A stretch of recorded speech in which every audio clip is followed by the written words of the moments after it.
Sefarning asosiy mijozlariga buyurtmalarni tarqatish jarayonidaman. Asosan katta miqdordagi buyurtmalarni shaxsan o'zim toza va beshikaz holatda yetkazib beraman. Bu sohada asosan OptiBelt hamda Contitech brendiga tegishli reminlar tavsiya etiladi. Ikkala brend ham Germaniyada ishlab chiqariladi. Ko'pchilik bizga savol berishadi, OptiBelt bilan Contitechning farqlari nimada?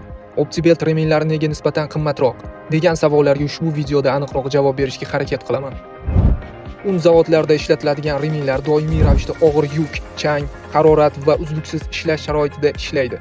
Shu sababli bu ikkala brend bu soha uchun ideal tanlov. Farqlari: Contitech yaxshi elastik, silliq ishlash xususiyatiga ega, kam shovqin hamda narx jihatdan nisbatan arzon. OptiBelt yuqori kuchga chidamli, deformatsiyaga bardoshli, uzoq xizmatni kafolatlaydi.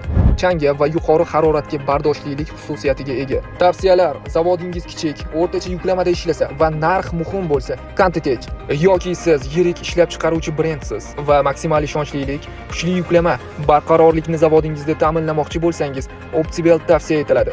Mahsulotlar bizdan, tanlov esa sizdan.